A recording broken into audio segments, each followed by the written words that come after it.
नमस्कार दोस्तों, आरती सौरभ सहदेव चैनल पर आपका एक बार फिर से स्वागत है। तो दोस्तों, आज हम फिर से लेकर आए हैं आपके लिए एक नई कहानी। तो आज की कहानी है हमारी चिड़िया का घोंसला। तो चलिए दोस्तों, कहानी को हम शुरू करते हैं। एक समय की बात है, टीनू नाम की लड़की थी जो स्कूल में दिए गए कार्यों में बड़ी रुचि रखती थी। इस साल टीनू के स्कूल में गर्मी की छुट्टियां पड़ने से पहले उसकी टीचर ने भी सभी को विभिन्न पक्षियों के चित्र दिखाकर चिड़िया पर निबंध लिखने के लिए कहा था। सभी बच्चों को स्कूल खुलते ही निबंध टीचर को दिखाना था। पक्षियों की रंग बिरंगी किताब टीनू को बहुत पसंद आई थी। जब टीचर ने बताया कि उन पर निबंध लिखना है तो सबसे अच्छा लिखने वाले को इनाम में वह किताब मिलेगी, तो टीनू बहुत खुश हो गई। टीनू ने सभी पक्षियों से जुड़ी कुछ कहानियाँ भी बच्चों को सुनाई। उसके बाद स्कूल की गर्मियों की छुट्टियाँ पड़ गईं।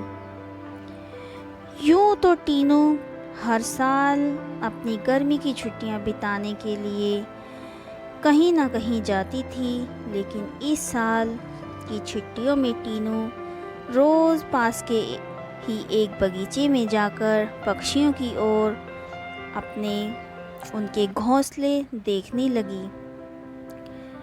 उस बगीचे में गोरैया, दर्जिन, लवा जैसे बहुत से पक्षी आते थे।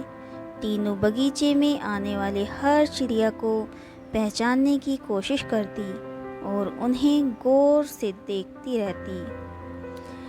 टीनू देखती थी कि हर चिड़िया एक एक घास, पत्ती, पंख आदि को जोड़कर कैसे अपना घोंसला बना रही है। उसके मन में होता था कि चिड़िया को घोंसला बनाने के लिए कितनी मेहनत करनी पड़ती है। टीनू चाहती थी कि वो किसी तरह से उन पक्षियों की मदद करे। एक दिन टीनू ने देखा कि पास के बगीचे में बदमाश लड़कों ने लवा चिड़िया को घोंसला तोड़ दिया है। टीनू को यह देखकर बहुत दुख हुआ।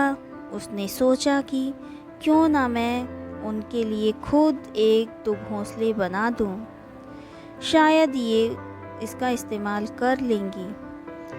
टीनू को लगा कि वो कुछ ही देर में घोंसला बनाकर तैयार कर देगी, लेकिन टीनू पूरा दिन तिनकों और दूसरी चीज़ों से चिड़ियों का घोंसला बुनती रही।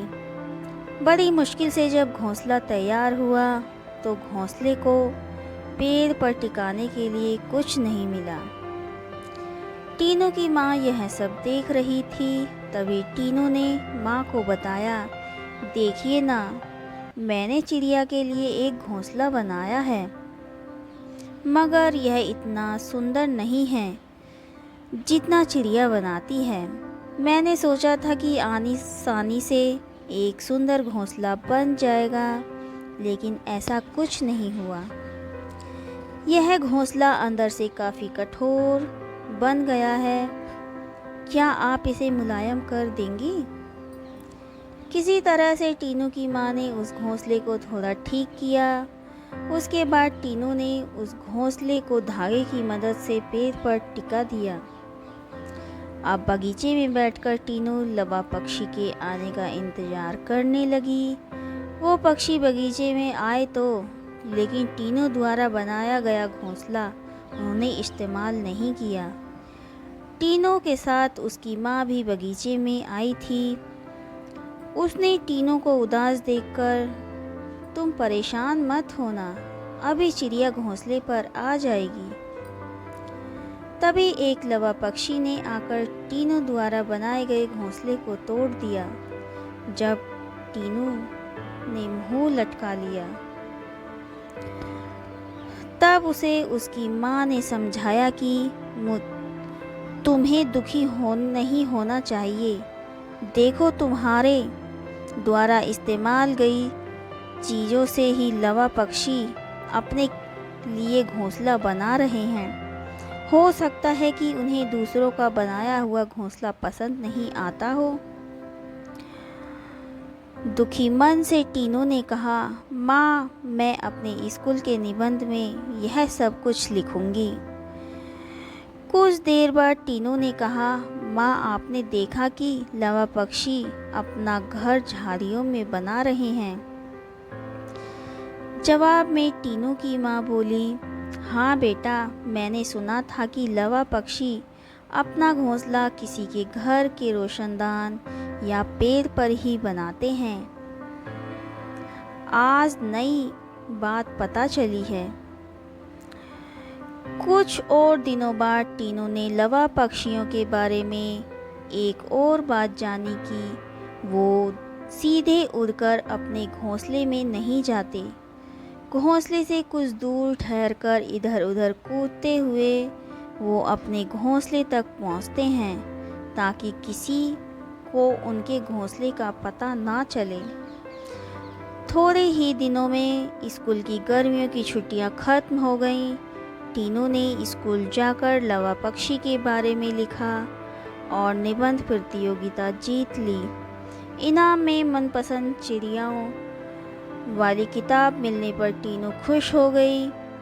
प्रतियोगिता जीतने के बाद भी टीनू रोज़ की चहचहाट सुनने के लिए उस बगीचे में जाकर घंटों बैठती, मानो उसकी चिड़ियों के साथ दोस्ती हो गई हो। तो दोस्तों, इस कहानी से हमें यह शिक्षा मिलती है कि छोटी छोटी बात पर मन दुखी नहीं करना चाहिए। साथ ही आसपास की चीज़ों पर गौर करने से हमें काफ़ी कुछ नया जानने को मिलता है। तो दोस्तों, आज की कहानी आपको हमारी कैसी लगी, हमें कमेंट करके ज़रूर बताएं। अगर आपको हमारी कहानी पसंद आई हो तो उसे ज़्यादा से ज़्यादा लाइक और शेयर करें और चैनल को सब्सक्राइब करना ना भूलें। धन्यवाद।